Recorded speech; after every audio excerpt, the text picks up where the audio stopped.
오늘 하나님께서 우리에게 주신 말씀은 룻기서 4장 13절에서 17절 말씀입니다. 제가 봉독해 드리겠습니다. 이에 보아스가 룻을 맞이하여 아내로 삼고 그에게 들어갔더니 여호와께서 그에게 임신하게 하심으로 그가 아들을 낳은지라. 여인들이 나오미에게 이르되 찬송할지로다. 여호와께서 오늘 내게 귀염 부를 자가 없게 하지 아니하셨도다. 이 아이의 이름이 이스라엘 중에 유명하게 되기를 원하노라. 이는 내 생명의 회복자이며 내 노년의 봉양자라. 곧 너를 사랑하며 7 아들보다 귀한 내 며느리가 낳은 자로다 하니라. 나오미가 아기를 받아 품에 품고 그의 양육자가 되니 그의 이웃 여인들이 그에게 이름을 지어주되 나오미에게 아들이 태어났다 하여 그의 이름을 오벳이라 하였는데 그는 다윗의 아버지인 이새의 아버지였더라. 할렐루야. 이 세상에 존재하는 모든 사람들은 저마다 복 받기를 원합니다. 특별히 우리나라의 어머니들이 자녀들을 사랑하는 것은 세상에서 많은 사람들이 인정할 정도로 아주 남다르죠. 그래서 그저 자녀들이 복 받기를 날이면 날마다 그렇게도 소원하며 바라는 것이죠. 그런데 진작 그 어머니들의 소원하며 바라는 대로 오늘의 자녀들이 그렇게 복을 받고 살지를 못합니다. 왜 그럴까요? 그것은 많은 어머니들의 잘못된 맹목적, 귀복적, 미신적 신앙으로 자녀들이 복 받기를 소원하며 바라기 때문에 그러한 것입니다. 민수기서 6장 22절에서 27절 말씀에 보시면 이런 말씀이 있습니다. 여호와께서 모세에게 말씀하여 이르시되 아론과 그의 아들들에게 말하여 이르기를 너희는 이스라엘 자손을 위하여 이렇게 축복하여 이르되 여호와는 내게 복을 주시고 너를 지키시기를 원하며 여호와는 그의 얼굴을 내게 비치사 은혜 베푸시기를 원하며 여호와는 그 얼굴을 내게로 향하여 드사 평강 주시기를 원하노라 할지니라. 그들이 이같이 내 이름으로 이스라엘 자손에게 축복할지니 내가 그들에게 복을 주리라. 이렇게 말씀하고 있습니다. 그렇습니다. 우리가 이 말씀에서 꼭 가슴에 담아야 할 것은 복은 오직 만군의 여호와 우리 하나님만 주실 수 있다는 것입니다. 다시 말씀드리겠습니다. 복은 오직 만군의 여호와 우리 하나님만 주실 수 있다는 것입니다. 그러므로 복받은 사람이란 하나님의 영광이 그의 삶 속에 역사하는 사람을 말하는 것입니다. 즉 하나님의 도우심, 하나님의 인도하심, 하나님의 역사하심 등등 오직 하나님의 은혜와 평강이 임하는 그런 현장을 말하는 것입니다. 오늘 13절 말씀을 보시면 이렇죠. 자, 우리 한번 같이 보겠습니다. 이에 보아스가 룻을 맞이하여 아내로 삼고 그에게 들어갔더니 여호와께서 그에게 임신하게 하심으로 그가 아들을 낳은지라 라고 말씀하고 있습니다. 그렇습니다. 보아스가 룻을 맞이하여 아내로 삼고 그에게 들어갔죠. 이에 우리 하나님께서 룻에게 임신하게 하심으로 아들을 낳았습니다. 바로 이러한 현장, 이와 같이 하나님이 역사하신 현장, 하나님이 임재하신 현장, 하나님이 영광 받으신 현장을 우리가 복받은 현장 또는 복받은 여인, 복받은 사람이라고 말하는 것입니다. 그러니까 세상에서 말하는 복은 모두가 다 가짜 복인 것입니다. 그래서 그 가짜 복을 받은 자들이 오히려 그 어머니들을 힘들게 하고 가정을 파괴하며 세상을 병들게 하고 타락하게 하고 아프게 하는 것입니다. 따라서 우리 어머니들이 오늘의 모든 자녀들에게 진정한 복을 받게 하기 위해서는 반드시 그 자녀들을 위해 축복하며 만군의 여호와 우리 하나님께 다음과 같이 날마다 자녀 이름을 부르며 기도해야 한다는 것입니다. 예를 들어 자녀 이름이 홍길동이라면 여호와는 홍길동에게 복을 주시고 홍길동을 지키시기를 원하며 여호와는 그의 얼굴을 홍길동에게 비추사 은혜 베풀어 주시기를 원하며 여호와는 그 얼굴을 홍길동에게로 향하여 주사 평강 주시기를 원하노라. 할렐루야. 이와 같이 우리 어머니들이 오늘의 자녀들을 위해 날마다 축복하며 기도하면 신비하게도 놀랍게도 우리 자녀들이 지금도 우리를 통촉하시고 감찰하시며 우리의 기도에 응답하시는 하나님께서 반드시 복을 받을 수 있는 그런 삶을 살아가게 하신다는 것입니다. 그래서 결국 하나님께 복을 받는 그런 사람이 되어지게 되는 것이죠. 할렐루야. 오늘 말씀의 요지를 보시면 마치 이방인인 모압 여인 룻이 하나님께 돌아오고 시어머니인 나오미를 지극정성으로 섬기는 그런 하나님께서 기뻐하시는 삶을 살아 보아스를 만나게 되고 그래서 보아스를 통해 아이를 낳고 이에 나오미 가문에 큰 기쁨을 주는 그런 복받은 여인으로 다들 생각하고 있습니다. 그래서 우리 모두도 오늘 주처럼 하나님을 사랑하고 이웃을 지극정성으로 섬기는 그런 하나님이 기뻐하는 삶을 살아가면 결국 룻처럼 복받은 사람이 되어진다라고 결론을 내립니다. 그래서 룻을 우상화시켜 우리 모두도 룻처럼 그런 믿음의 도를 걸어야 한다고 강조하고 선포하고 있습니다. 그런데 여러분들, 옛말에 이런 말이 있습니다. 뿌리가 깊은 나무는 바람에 흔들리지 않고 샘이 깊은 물은 가뭄에 타지 않는다고 했습니다. 이 말을 반대로 해석하면 뿌리가 얕은 나무는 바람에 쉽게 흔들리며 샘이 얕은 물은 가뭄에 쉽게 타는 것입니다. 마찬가지로 룻은 그렇게 믿음의 뿌리를 깊이 내리지 못했습니다. 또한 룻은 믿음의 샘도 그리 깊게 파지도 않았습니다. 단지 룻은 모압 여인으로 그저 시어머니를 봉양하기 위해 하나님을 선택했고 베들레헴으로 이사를 한 것입니다. 그럼에도 불구하고 룻은 그야말로 나오미의 가문에 큰 기쁨을 주는 우리 하나님께 복받은 여인이 되었고 결국에는 예수님의 족보에 들어가는 은혜를 받게 됩니다. 이유가 무엇일까요? 사실 룻이 활동하던 시대가 사사시대입니다. 그래서 종교적으로, 정치적으로, 사회적으로 굉장히 타락한 시대이죠.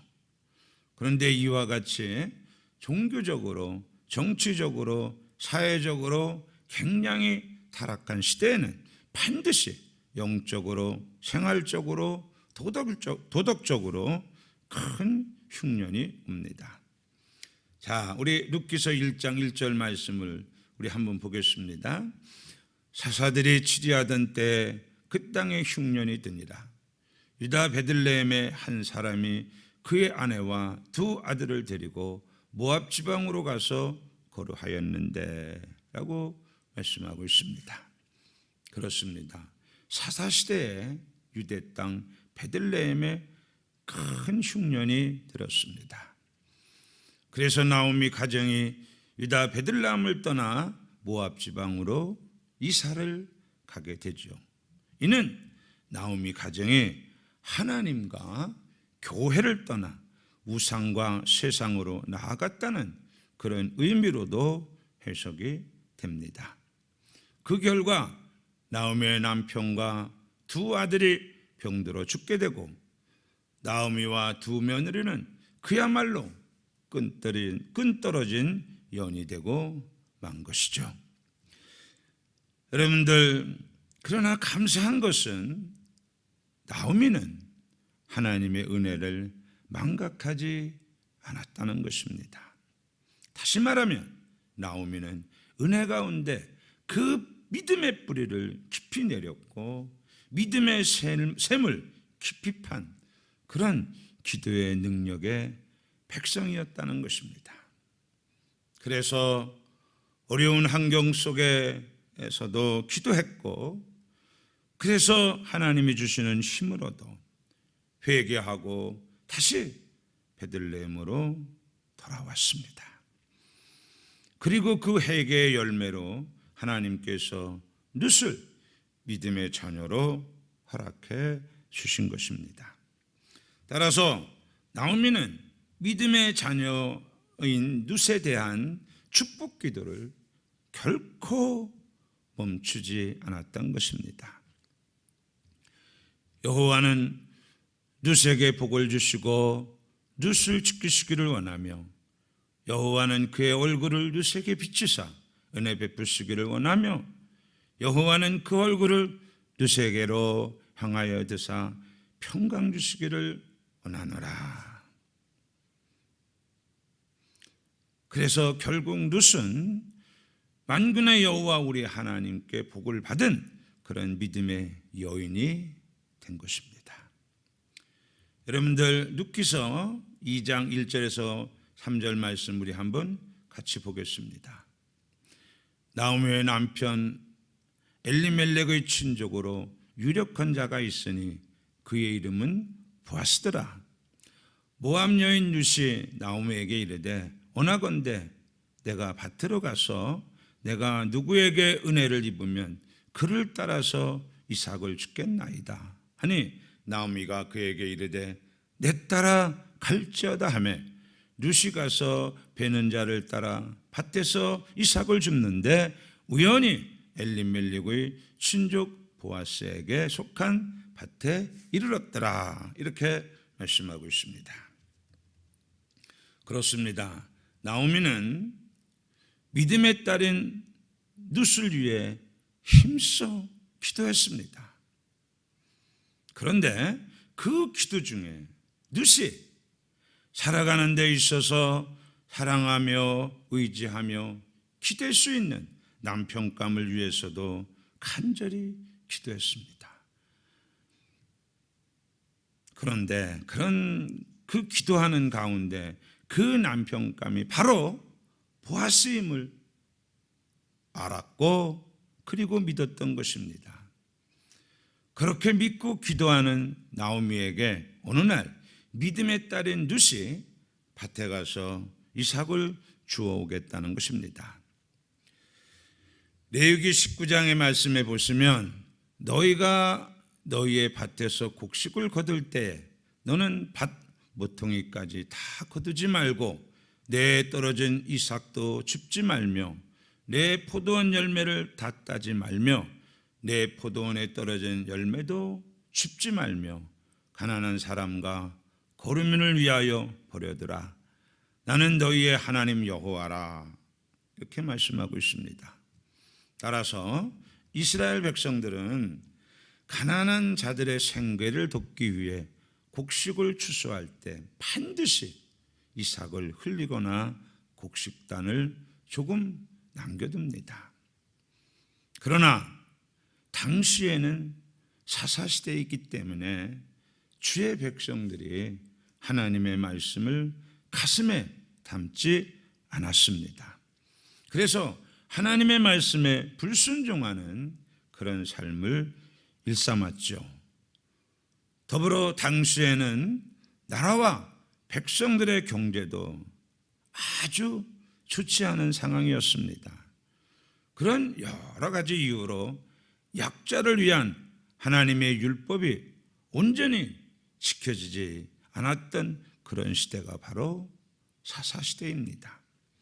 그래서 비록 약자라 할지라도 주인의 허락을 받아야 이삭을 주울 수 있기에 주인의 은혜가 필요한 것입니다. 사랑하는 성도 여러분, 이런 상황을 누구보다 잘 아는 나오미는 룻이 이삭을 주우러 나간다고 하니까 그에게 이르되 내 따라 갈지어다 하며 흔쾌히 허락을 합니다. 그런데 룻이 시어머니의 허락을 받고 나간 것이 바로 보아스에게 속한 밭인 것입니다. 그래서 오늘 말씀해 보시면 우연히 엘리멜렉의 친족 보아스에게 속한 밭에 이르렀더라라고 말씀하고 있습니다. 그러나 여러분들 우리가 명심해야 할 것은 룻의 입장에서 보면 우연이지만 나오미의 입장에서 보면 그것은 분명히 기도의 응답이 이루어지는 현장인 것입니다.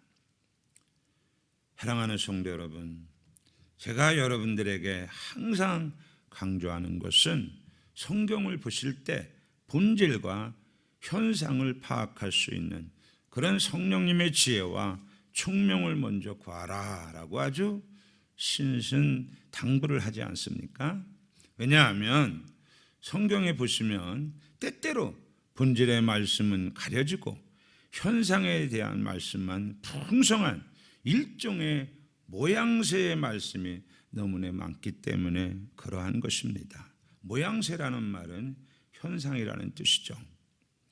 오늘 이 말씀에도 보면 나오미가 룻을 향한 간절한 기도의 본질에 대한 말씀은 전혀 기록되어 있지 않고 있습니다. 이를테면 나오미가 롯을 위하여 힘써 기도하더라, 나오미가 룻을 위하여 밤새 기도하더라 등등 본질에 대한 말씀은 성경에 전혀 기록되어 있지 않고 있습니다. 그러나 나오미가 담대하게 그에게 이르되 내 따라 갈지어다, 그리고 우연히 엘리멜렉의 친족 보아스에게 속한 밭에 이르렀더라라는 말씀은 나오미의 기도를 통해 이루어진 현상에 대한 말씀이라는 것입니다. 사실 나오미는 믿음의 딸인 룻에 대해 굉장히 고맙고 감사하게 생각합니다. 그도 그럴 것이 생가부가 된 룻이 그동안 정들었던 고향을 떠나 그것도 시어머니인 자기를 따라 베들레헴으로 온다는 것이 여러분들 아무 며느리가 하는 행동은 결코 아닙니다.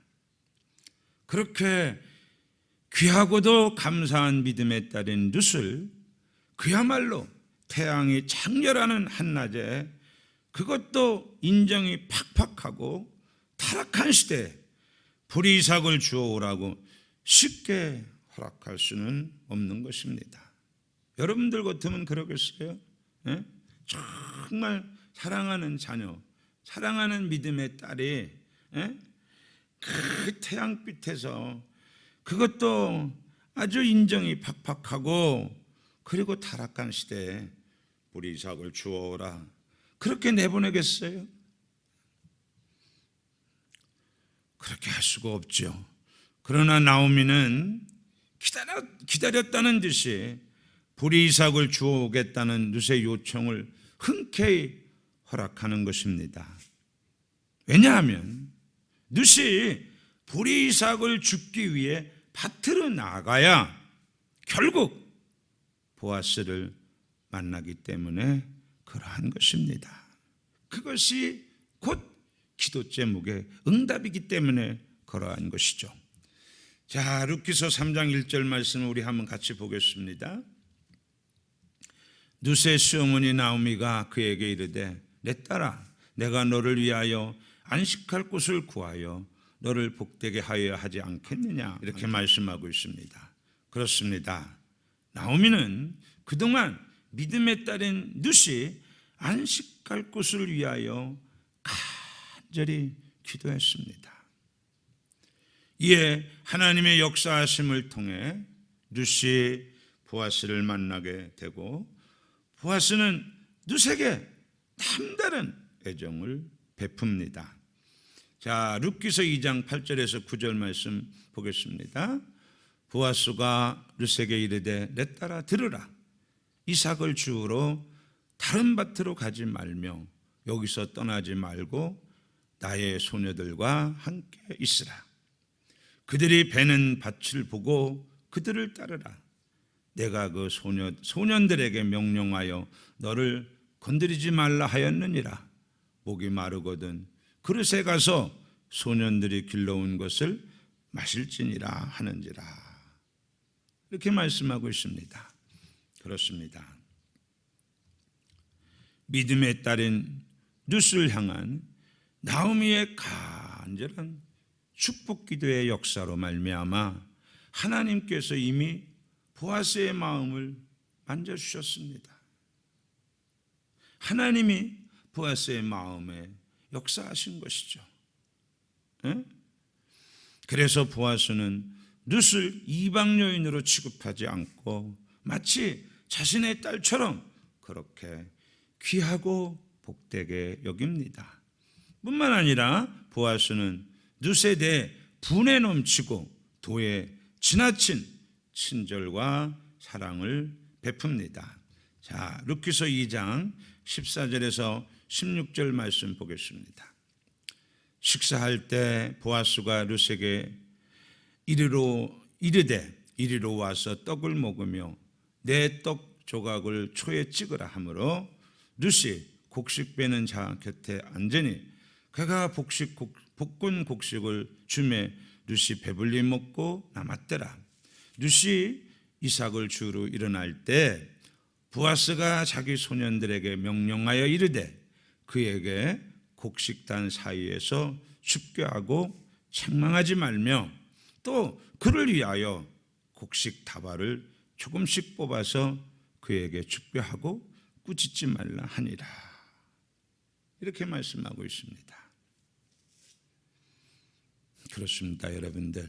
보아스는 룻에게 자신의 친족처럼 남다른 애정과 사랑을 베풀어 줍니다.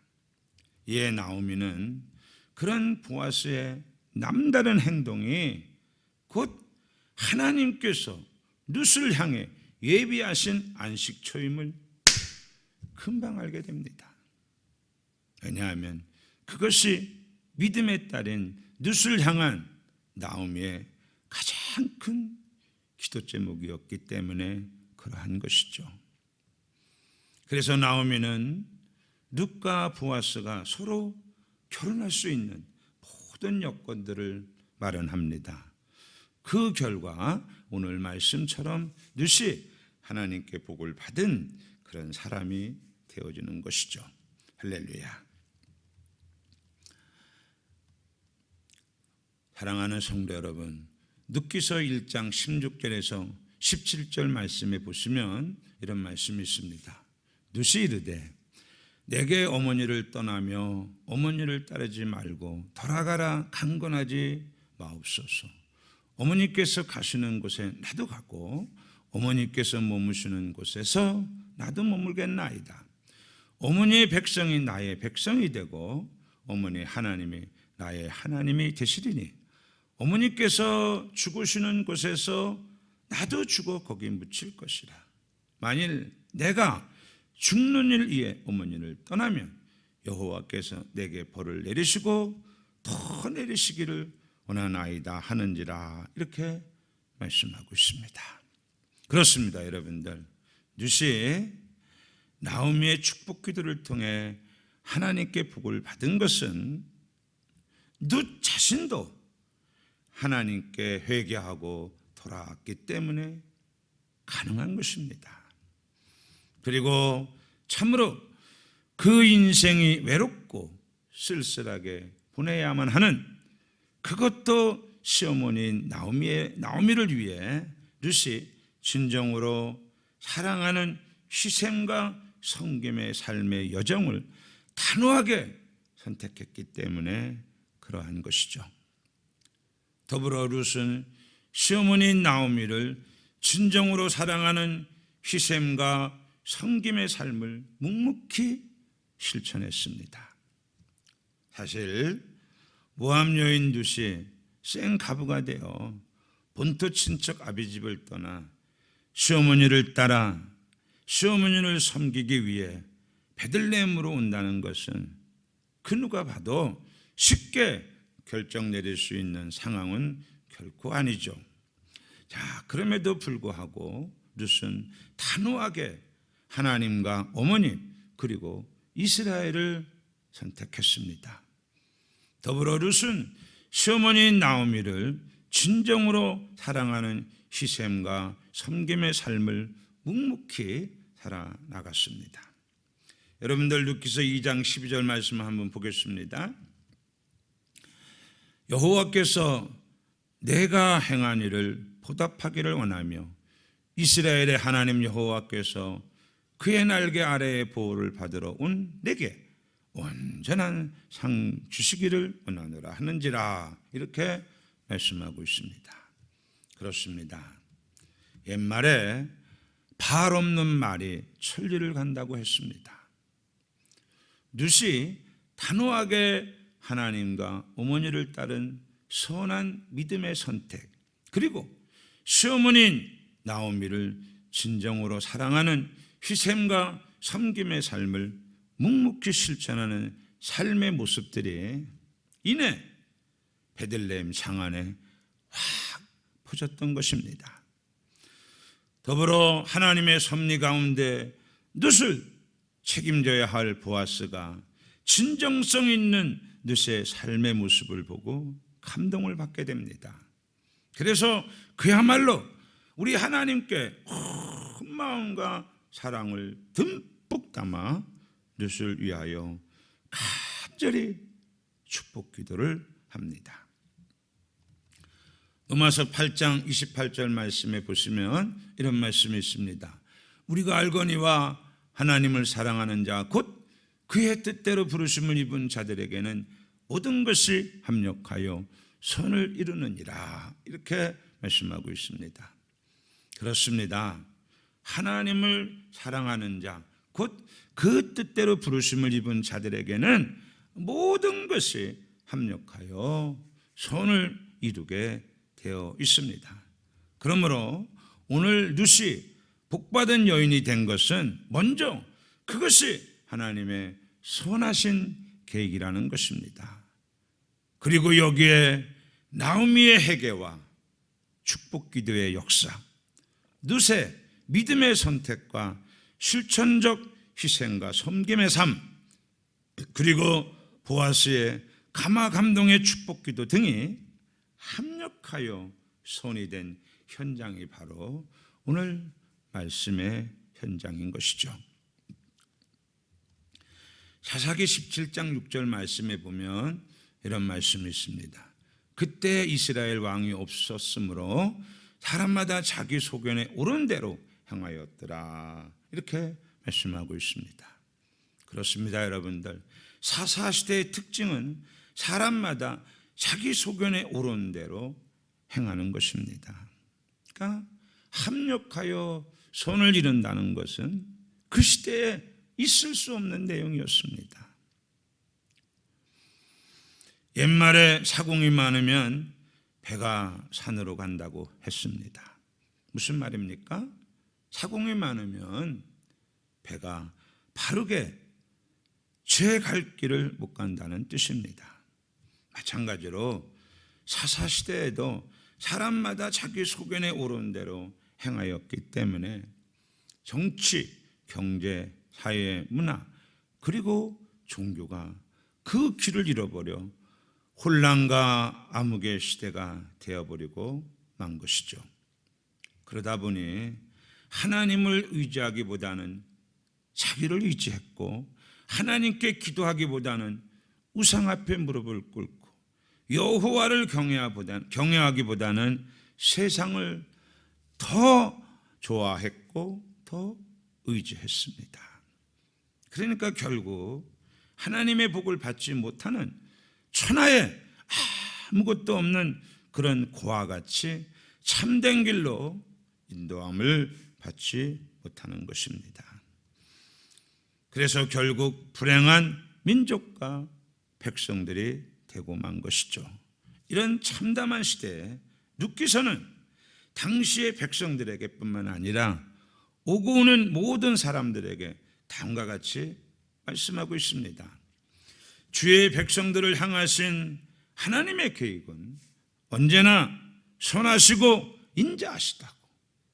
그러므로 우리 모두가 회개하여 하나님의 은혜 가운데 붙들림 받아 먼저 하나님을 의지하고 서로 하나님께 축복 기도해 주며 합력하여 선을 이루는 믿음의 삶을 살아갈 때 결국 우리 모두는 하나님께 복을 받은 그런 사람이 되어지는 것입니다. 따라서 사실 오늘 말씀에 복을 받은 사람은 단지 룻뿐만 아니라 나오미도 그리고 보아스도 모두 복받은 사람들이 된 것이죠. 할렐루야, 감사합니다.